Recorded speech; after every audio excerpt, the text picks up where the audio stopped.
my shoes and out the door. 5, I'm alive. 6, 7, 8, feeling great. Hello, Beyond Your Wildest Dreams Tribe. This is Dr. Noah.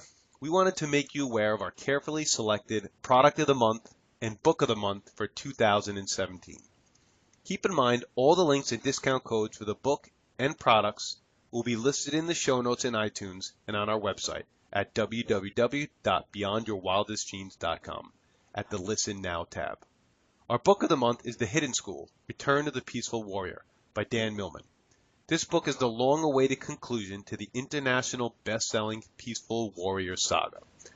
Our product of the month is Dr. Cowan's Garden, nutritionally powerful and playful vegetable powders. These powders are a clear and direct way to nutritional diversity.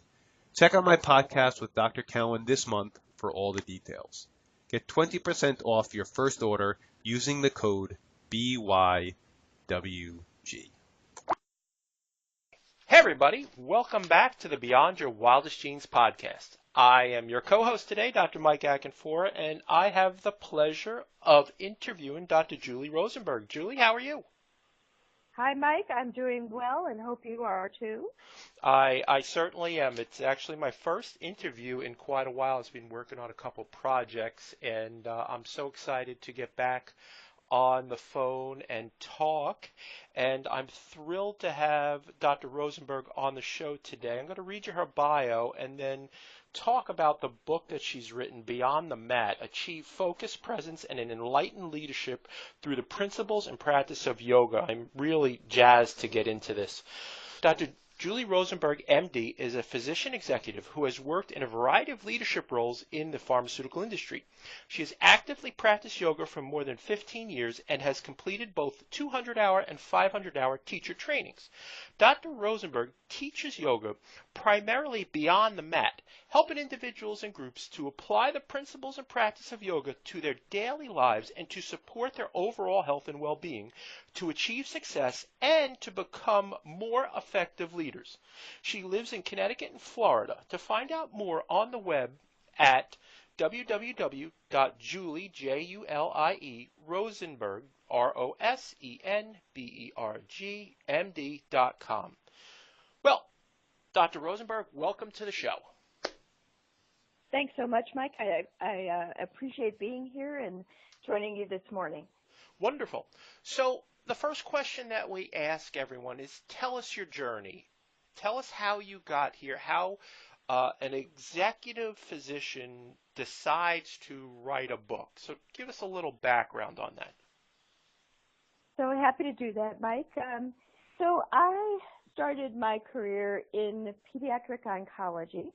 I worked in a university setting after finishing my residency and fellowship for about 9 years. And during that time, I really realized that I wanted more global reach in medicine. And it was a challenging situation working in academic medicine, the rigors of that with patients and their families who were very, very ill, and families that were very stressed from children who had cancer, really allowed me to think more broadly about what might be needed on a population level to support people's health and wellness. And so as I was thinking about moving into a more global role in drug development, which I'm doing now, I also was thinking tangentially about how do I support my own health and wellness, because physicians aren't always the most healthy people, although many do ascribe to healthy lifestyles. So I first got very into fitness routines. I actually have worked with a variety of different types of fitness endeavors, including hiking and biking. I did a couple of triathlons. I didn't do particularly well in those triathlons, but I did finish. I've also enjoyed things like Pilates and yoga and the like. And when I first started out in yoga, I really did it because my body was somewhat inflexible from too much biking and hiking and the other things I mentioned, including some running. And I thought that this would be an opportunity for me to become more flexible. And now, again, so many people do yoga because they want to be more flexible or more fit. It's a multi-billion-dollar industry, as you know. But as I studied yoga, I actually got very into the philosophy of the practice. And what I'm offering here in my new book is 15 years of extensive study and training at both the 200 and 500 hour level, and my own personal perspective, which is both a medical perspective, a perspective as a consumer, and a perspective as both a fitness and yoga practitioner on the overarching value of these types of principles and practice in a framework that's user-friendly, available to everyone, and really, I think, allows people to maintain their health and wellness, but also to do a variety of other things, such as improve their focus, improve their presence, avoid multitasking, enhance their leadership. And I can go on, but that gives you a pretty good framework, Mike. And I really wanted to pay it back. And I've had a great ride in medicine so far. If I could offer something in the domain of a book like this that's easy to read and available, in my mind, to everybody, that would be a phenomenal thing for me to do. And that's why I did it. Wonderful. So when you're talking about flexibility, it's a double meaning here. Number one, you're talking about physical flexibility, but you're also talking mental. Would you call it mental, emotional flexibility as well? How would you frame that? Right. I mean, I think that certainly yoga allows one some physical flexibility. The third limb of the Yoga Sutras, which is the asana limb, really helps us, and so much of our public classes are based on the asana practice. It really helps us get our bodies into a more flexible framework. But that's not the gist of yoga, Mike. I think that as we really think about yoga, it's an 8-limbed practice, and the limbs of yoga really allow us to be more flexible, not only of body, but of mind and of how we move through the world. Because flexibility is really a cardinal feature of leadership. And those leaders who are more flexible with their attitudes and with providing more flexible opportunities for their employees or their constituents really offer, I think, a better opportunity to those whom they serve. That's wonderful. Julie, could you go through those 8 limbs for me? Yeah, I'm happy to go through the 8 limbs of the Ashtanga yoga practice, or I would call it a map for your journey through yoga. And what I've done is take these 8 limbs that are ancient, many, many thousands of years old, and I've made them into what I would consider a more user-friendly framework that actually is as applicable in modern times as it was so many years ago. The first of the 8 limbs of yoga are the yama, Y-A-M-A. These are the universal moral commandments, principles of practice that we should live by or might want to live by. Niyama, N-I-Y-A-M-A, are practices of the self, disciplines of the self. The asana practice is what most of us really know. It's the postures of yoga, the postures that we see when we look at our yoga magazines and the like. So that's the third limb of yoga. Pranayama is a very important limb of yoga. This is the breath control. Pratyahara is withdraw, the 5th limb is withdraw and liberation of our minds from the distraction of the exterior of other objects. Dharana is concentration. Dhyana is meditation. Many people are now interested in meditation practice. That's the 7th limb of yoga. And the 8th limb, to which we all aspire, is samadhi. It's a higher stage in meditation to which a person experiences a oneness with the universe. Some would call it bliss.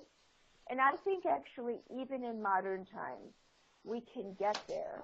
And it's a real opportunity to which we can ascribe our life. So again, in the book, I've actually gone through this and made it relevant to modern times, thinking about what we might do as we lead ourselves and others in this time of uncertainty and so much busyness in which we all live. On Beyond Your Wildest Dreams and everything that we do, we really look at self-improvement and really vigorous self-improvement. And one of the ways to get into that is through contentment. Can you talk to us a little bit about that? Among the niyamas, we think about self-improvement in 5 different practices. One of those practices is santosha, or contentment. And when we look at contentment, there's a variety of things that we can do. First of all, I think when you find yourself unhappy with someone or something, instead of trying to change those people, take a deep breath and pause. Just wait for a quick moment and remind yourself to accept them as they are and to identify and embrace their good qualities. So that's one thing about cultivating contentment. Use the pause. Another thing that I would suggest as we move into the holidays is stop buying stuff that you or others don't necessarily need. And I should take a pause myself today and just mention it's Global Giving Day today. So for all of us, what can we give back today? But in terms of the holidays, when you feel the urge to buy something, think about, do you really need this or do you just want it? If an item is a want, think about why are you not content with what you actually have now? And are you purchasing this item to find a way towards contentment materialistically?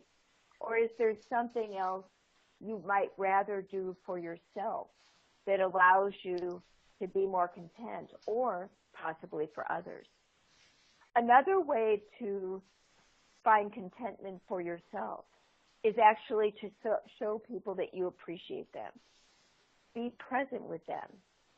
Offer kind words or actions to help build up your own emotional bank account. And just one more thing that I'll mention is a gratitude practice. I think more and more people are considering these things. And for myself, each day, I just think about one person that enriches who enriches my life. When you find yourself unhappy with someone, I just take a moment and think about that good thing that person may have done to enhance my life. And this also applies to our world situation. When you think about something that's bad or that we don't have, when we watch the news and we think about the things that are going on in the country that might cause us distress, take a moment, take a pause.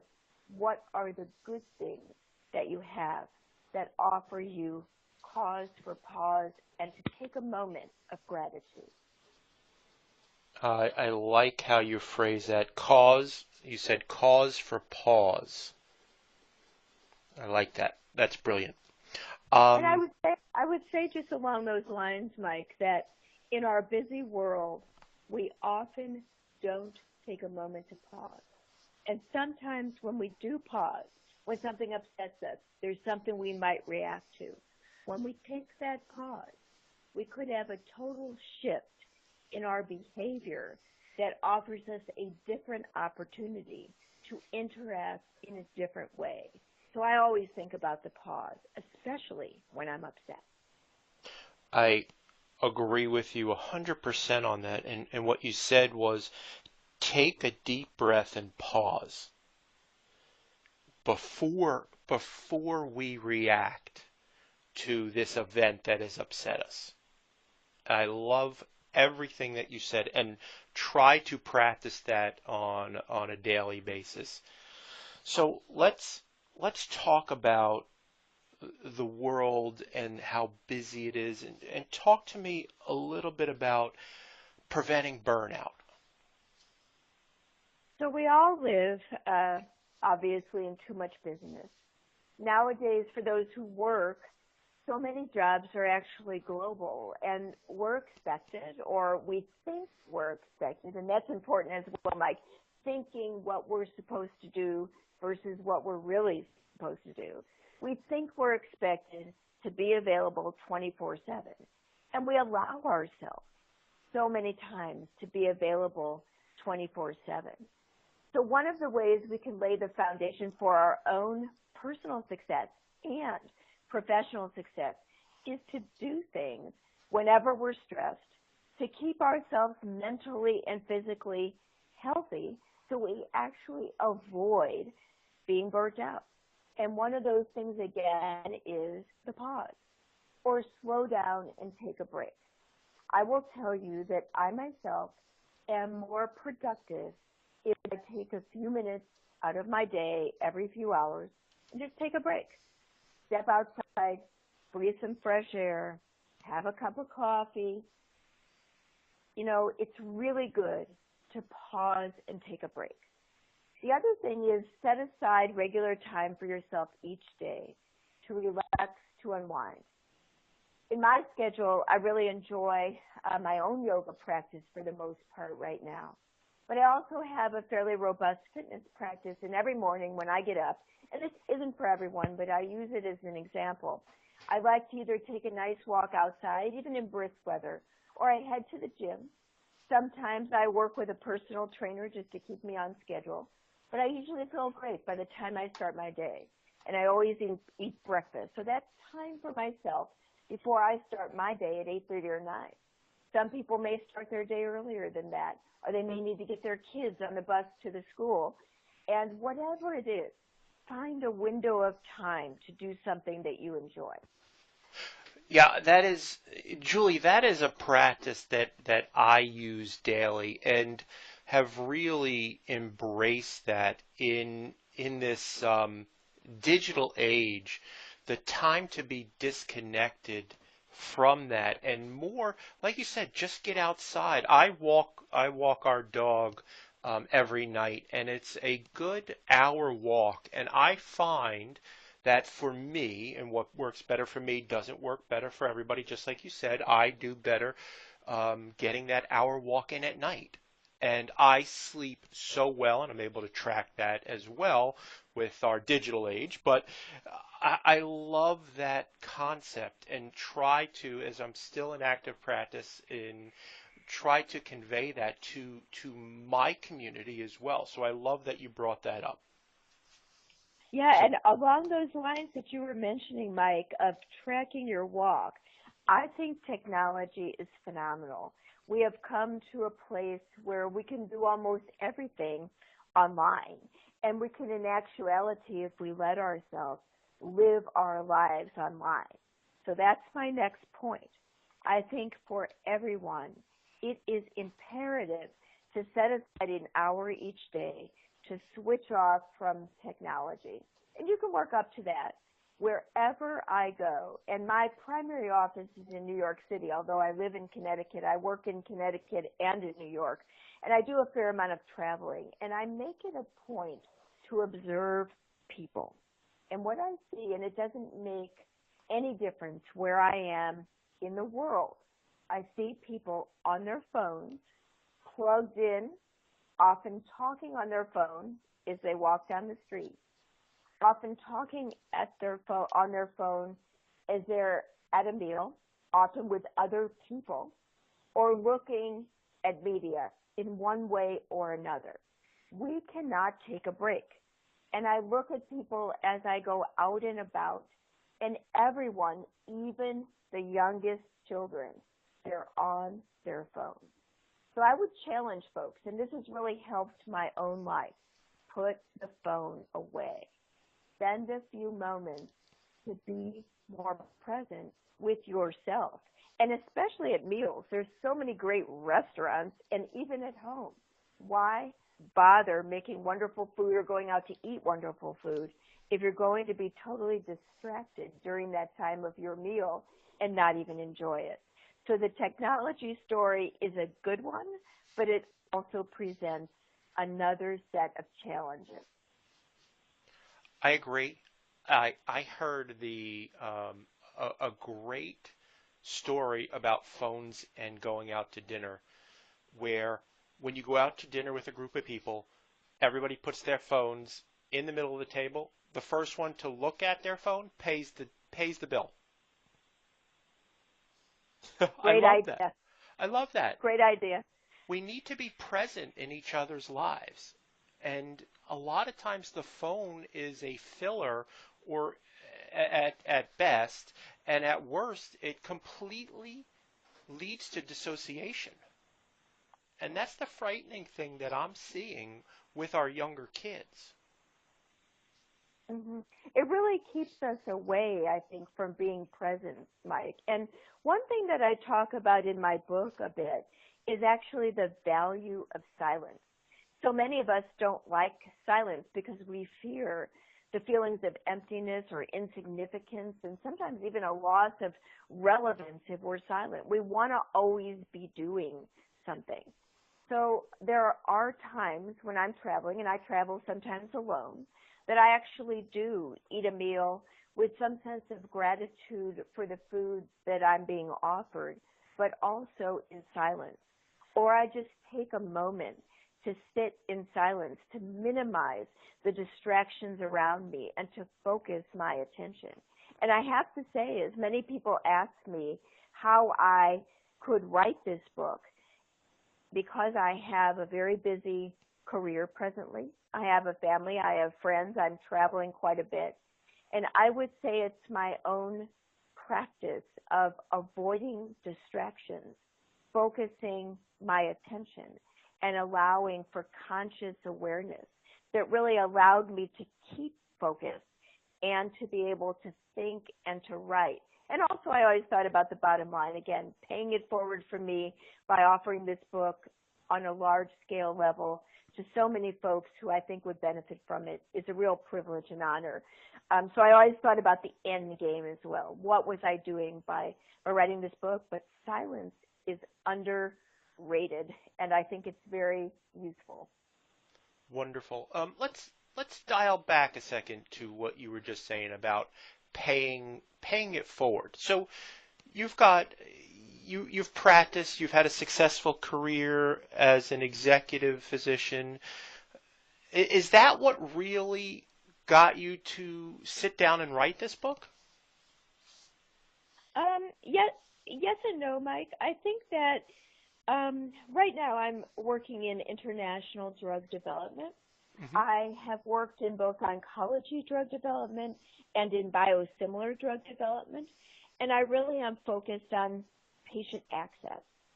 And as I look at my broader remit in medicine, I actually think as physicians, we not only have a responsibility to treat disease, because I think in the U.S., so much of our medical model is a treatment-based model.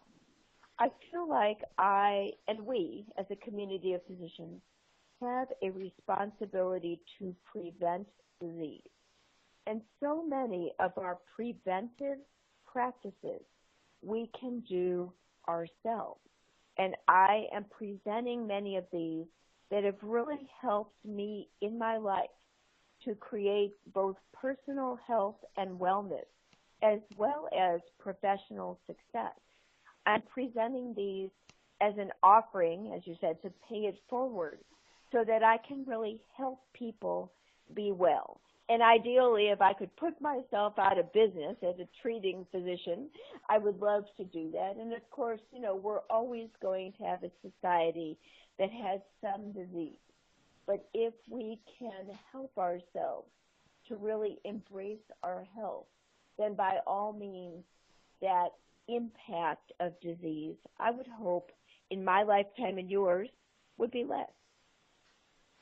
Absolutely. One of the tenets of Beyond Your Wildest Dreams is to educate, empower, inspire, and transform our community. Making ourselves the what is the saying? The mark of a noble profession is to make itself obsolete. And I think you hit the mark on this. Right. I feel like, we do have such a focus on disease-related phenomenon, and it's really important. I don't want to in any way suggest that treating disease is not a critical priority for the medical profession, because of course it is. But I think this prevention model, taking care of ourselves, it starts with the one. And then in this book, I'm taking what I've learned and what I actually practice, and I'm taking it out to the many. And that's not to say, Mike, that I don't enjoy some things that people would say might not be healthy. I really enjoy an occasional cup of coffee. I probably have 1 or 2 cups of coffee a day. I enjoy it. Occasionally I'll go to the movies. I have popcorn and I'll have a Diet Coke and things like this. So it's not that I'm not doing anything that some might consider, oh, that's not healthy. But what it is I have a conscious awareness of my choices. And on a continuum, I'm trying to make choices that offer me in my own life balance and to keep awareness. And that's what I'm really trying to do for everyone else, is help people with balance and awareness. And these types of practices really support our long-term health and wellness. I love your message. That is absolutely brilliant.